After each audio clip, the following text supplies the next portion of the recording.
अभी अभी 10 मिनट पहले कक्षा 11वीं भौतिक शास्त्र फिजिक्स वार्षिक परीक्षा 2025-26 का असली वाला पेपर लेकर आ चुके हैं, वो भी पूरा सॉल्यूशन के साथ है। तो बच्चों आपको बिल्कुल भी टेंशन नहीं लेना है। यदि आप इस क्वेश्चन पेपर को सॉल्व कर लेते हैं तो 100% गारंटी है कि आपके आज के पेपर यानी फिजिक्स में 70 में 70 बच्चों आने वाले हैं। आपका एक भी नंबर कहीं पास का कटने वाला नहीं है।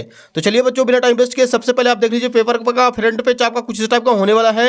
यहाँ पे QR कोड भी दिया गया है, मतलब पूरा अपना जो क्वेश्चन पेपर है असली क्वेश्चन पेपर है।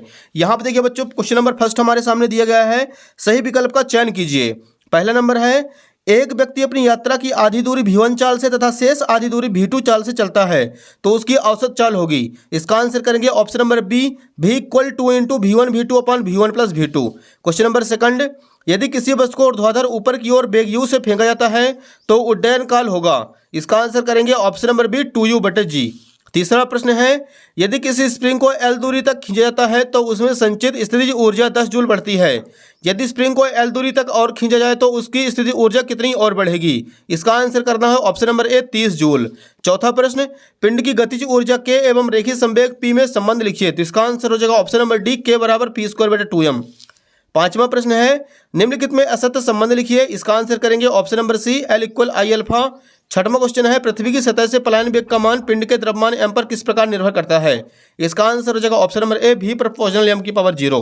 तो बच्चों यहाँ पे क्वेश्चन नंबर फर्स्ट अपना कंप्लीट हो चुका है। क्वेश्चन नंबर सेकंड के लिए मूव करते हैं बच्चों अगले पेज पर। यहाँ पे देखिए पहले बच्चों दूसरा क्वेश्चन है, रिक्त स्थानों की पूर्ति कीजिए। इसका पहला प्रश्न है, 108 किलोमीटर प्रति घंटा = 30 मीटर प्रति सेकंड होता है। दूसरा नंबर क्वेश्चन है, सदिश वेक्टर A = 6i + 8j का मापांक 10 होगा। तीसरा प्रश्न है, बल का आवेग बराबर संवेग में परिवर्तन के बराबर होता है। चौथा क्वेश्चन है, किसी रोलर को खींचने की अपेक्षा ढकेलना कठिन होता है। पांचवा प्रश्न है, यदि किसी कार्दो इंजन को 100 डिग्री सेल्सियस एवं 0 डिग्री सेल्सियस के मध्य कार्य कराया जाता है तो उसकी दक्षता 26.8% होगी। छठवां क्वेश्चन है, रुद्धोष्म प्रसार प्रक्रम में शीतलन होता है। तो बच्चों यहाँ पे क्वेश्चन नंबर दूसरा भी अपना पूरा कंप्लीट हो चुका है। इसका भी आप लोग फटाक से स्क्रीनशॉट ले लीजिए। तो क्वेश्चन नंबर तीसरा देखिए बच्चों, यहाँ पे दिया गया सही जोड़ी मिलाकर लिखिए। पहला नंबर है वोल्टेज में नियतांक का मान। इसका आंसर करना बच्चों हमें ऑप्शन नंबर ई, 1.38 × 10⁻23 जूल प्रति केल्विन। दूसरा है स्टीफन नियतांक का मान 5.67 × 10⁻8। तीसरा है गुरुत्वाकर्षण नियतांक का मान 6.67 × 10⁻11। चौथा है पृथ्वी पर पलायन वेग की वैल्यू। इसका आंसर हो जाएगा बच्चों 11.2 किलोमीटर प्रति सेकंड। पांचवा है पृथ्वी के निकट कक्षीय वेग 7.9 किलोमीटर प्रति सेकंड। और छठवां है 1 पॉइंट 10⁻1 किलोग्राम प्रति मीटर × सेकंड। तो बच्चों यहाँ पर तीसरा क्वेश्चन भी कंप्लीट हो चुका है। क्वेश्चन नंबर 4 के लिए चलते हैं अगले पेज पर। यहाँ पे देखिए डियर, क्वेश्चन नंबर चौथा है हमारे सामने, एक वाक्य एक शब्द में उत्तर लिखिए। पहला नंबर है इसका, सेकंड दोलक के लिए आवर्तकाल का मान बताइए। इसका आंसर हो जाएगा 2 सेकंड। दूसरा क्वेश्चन है, यदि पिंड स्प्रिंग से जुड़ा है तो उसके दोलन काल का सूत्र T = 2π√m/k होगा। तीसरा प्रश्न है, किसी तरंग के लिए पथांतर एवं कलांतर में संबंध Δx = λ/2π × Δφ होगा। चौथा है, समान लंबाई की स्टील की मोटी छड़ एवं स्टील के पतले तार में किसकी प्रत्यास्थता अधिक होगी।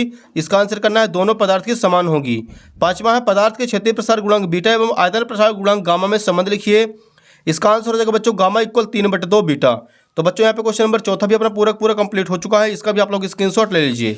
अगले देखिए बच्चों, यहाँ पे प्रश्न 5 है, निम्नलिखित कथनों के लिए सत्य अथवा असत्य कथन लिखिए। पहला प्रश्न है, वायु का प्रत्यास्थता गुणांक ज्ञात नहीं किया जा सकता है। इसका आंसर हो जाएगा सत्य। दूसरा है, पिंड का जड़त्व आघूर्ण एक सदिश राशि है। यह हो जाएगा असत्य। तीसरा है, द्रव्यमान केंद्र सदैव वस्तु के भीतर उपस्थित होता है। सत्य। चौथा है, स्वतंत्रता पूर्वक गिरते हुए पिंड की गतिज ऊर्जा संरक्षित रहती है। सत्य। पांचवा है, गति करते हुए पिंड के लिए संभव है कि उसकी चाल ना बदले किंतु वेग बदल जाए। ये हो जाएगा सत्य। तो बच्चों यहाँ पे क्वेश्चन नंबर जो पांचवा था वो भी अपना पूरा कंप्लीट हो चुका है। इसका भी आप लोग फटाक से स्क्रीनशॉट ले लीजिए। अगला क्वेश्चन देखिए बच्चों, यहाँ पे 2 नंबर के लघु उत्तरीय प्रश्न स्टार्ट हो रहे हैं। क्वेश्चन नंबर 6वां है हमारे सामने, ऊर्जा संविभाजन का नियम लिखिए। ये रहा बच्चों उत्तर क्रमांक 6 का आंसर। हेडिंग डाल देना है ऊर्जा संविभाजन का नियम। तापीय साम्य की स्थिति में किसी ऊष्मागतिक निकाय की कुल ऊर्जा उसकी समस्त स्वतंत्रता की कोटियों में समान रूप से विभाजित होती है और प्रत्येक स्वतंत्रता की कोटि में औसत ऊर्जा 1/2 kBT होती है। ये हो जाए क्वेश्चन नंबर 6वां।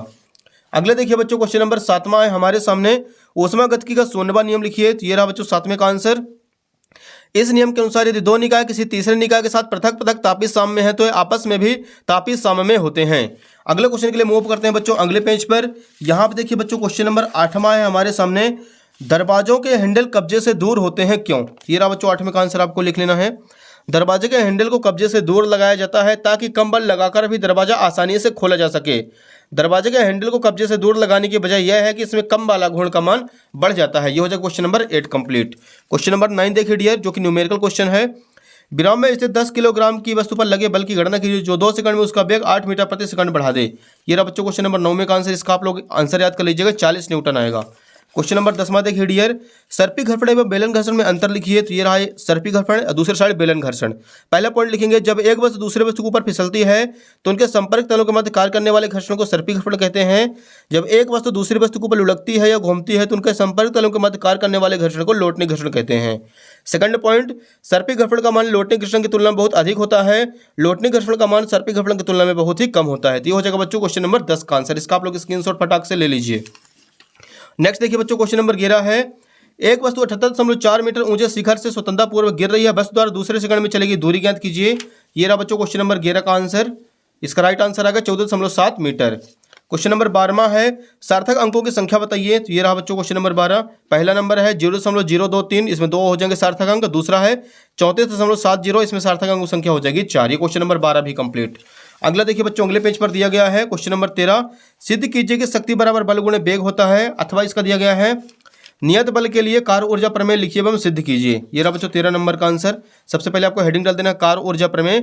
इस प्रमेय के अनुसार किसी वस्तु पर लगाए गए बल द्वारा किया गया कार्य उस वस्तु की गतिज ऊर्जा में परिवर्तन के बराबर होता है। अचर बल के लिए किया गया कार्य बच्चों पूरा आपको यहाँ पे सॉल्व कर देना है। ये लीजिए बच्चों, इसका राइट आंसर निकल के आ जाएगा W बराबर डेल्टा की ऊर्जा में परिवर्तन, अर्थात बल द्वारा किया गया कार्य वस्तु की गतिज ऊर्जा में परिवर्तन के बराबर होता है। यही कार्य ऊर्जा प्रमेय है। अगला क्वेश्चन देखिए बच्चों क्वेश्चन नंबर 14 है, ये केपलर की ग्रहों की गति के नियम लिखिए। तो ये रहा बच्चों उत्तर क्रमांक 14 का राइट आंसर। सबसे पहले आपको यहाँ पे हेडिंग डाल देना केपलर का प्रथम नियम, इसके बाद केपलर का द्वितीय नियम और केपलर का तृतीय नियम। तीनों नियम आपको अच्छे से तैयार कर लेने हैं। क्वेश्चन नंबर 15 देखिए, द्रव का पृष्ठ तनाव किन कारकों पर निर्भर करता है समझाइए। ये रहा बच्चों उत्तर क्रमांक 15 का आंसर। द्रव का पृष्ठ तनाव की निर्भरता पहला हो जाएगा द्रव्य के ताप पर, दूसरा अशुद्धियों की विलेयता पर, तीसरा संदूषण पर। इसका भी आप लोग फटाक से स्क्रीनशॉट ले लीजिए। क्वेश्चन नंबर 16 देखिए, अनुप्रस्थ तरंग एवं अनुदैर्ध्य तरंग में अंतर लिखिए। तो ये रहा बच्चों क्वेश्चन नंबर 16 का राइट आंसर। अनुप्रस्थ तरंग, दूसरा साइड अनुदैर्ध्य तरंग। ये रहा बच्चों, इसका फटाफट आप लोग स्क्रीनशॉट लेते चलिए। क्वेश्चन नंबर 17 देखिए, वैन डर वाल्स समीकरण, इसका अथवा दिया गया है, स्टोक के नियम को लिखिए तथा इसका व्यंजक स्थापित कीजिए। तो ये रहा बच्चों उत्तर क्रमांक 17 का अथवा। आप इसका पूरा सॉल्यूशन सॉल्व करेंगे तो F बराबर आएगा 6 पाई ईटा भी, यही स्टोक का नियम है। क्वेश्चन नंबर 18 देखिए बच्चों, सिद्ध कीजिए कि पिंड को पृथ्वी तल से कोण थीटा बनाते हुए फेंकने पर प्रक्षेप का पथ परवलयाकार होता है। ये रहा बच्चों क्वेश्चन नंबर 18 का राइट आंसर। देख लीजिए पूरा का पूरा डायग्राम आपको अच्छे से तैयार कर लेना है। यहाँ पर निकल के आएगा y बराबर x tan theta minus 1/2 gx square बटे u square cos square theta. यह परवलय का समीकरण है, अतः प्रक्षेप का पथ परवलयाकार होता है। क्वेश्चन नंबर 18 भी हुआ कंप्लीट। क्वेश्चन नंबर 19 देखिए, किसी बर्तन में भरे तप्त भोजन का ताप 2 मिनट में 94 डिग्री सेल्सियस से 86 डिग्री सेल्सियस हो जाता है। कच्चा ताप 20 डिग्री सेल्सियस से 71 डिग्री सेल्सियस तापमान गिरने में कितना समय लगेगा। ये रहा डियर क्वेश्चन नंबर 19 का राइट आंसर। आपको समय निकालना था इसमें, तो समय बराबर निकल के आएगा 0.2 मिनट या 42 सेकंड। नेक्स्ट देखिए बच्चों लास्ट क्वेश्चन नंबर 20 है, सरल लोलक के आवर्तकाल का व्यंजक T = 2 pi under root L बटे G का निगमन कीजिए। बताइए कि सरल लोलक का आवर्तकाल किन किन कारकों पर निर्भर करता है। ये रहा बच्चों उत्तर क्रमांक 20 का आंसर। सबसे पहले आपको सरल लोलक की यहाँ पे परिभाषा लिख देनी है और व्यंजक हेडिंग डाल के पूरा आपको सॉल्यूशन तैयार कर लेना है। आधा सॉल्यूशन बच्चों इसके अगले पेज पर है, ये देख लीजिए। लास्ट में निकल के आएगा 2 pi upon T = under root G upon L, T = 2 pi under root L upon G। यही अब सरल लोलक के आवर्तकाल का व्यंजक है। तो बच्चों यहाँ पे अपना पूरा असली क्वेश्चन पेपर कंप्लीट हो चुका है। आपको उम्मीद है वीडियो पसंद आई होगी। वीडियो पसंद है वीडियो को लाइक, चैनल को सब्सक्राइब कर लीजिए, क्योंकि बच्चों आपका इसके बाद इंग्लिश का पेपर होने वाला है और आपको सेम टू सेम जैसा आपका एग्जाम में आएगा सेम टू सेम आपका इंग्लिश का पेपर इसी यूट्यूब चैनल पर मिलने वाला है। धन्यवाद।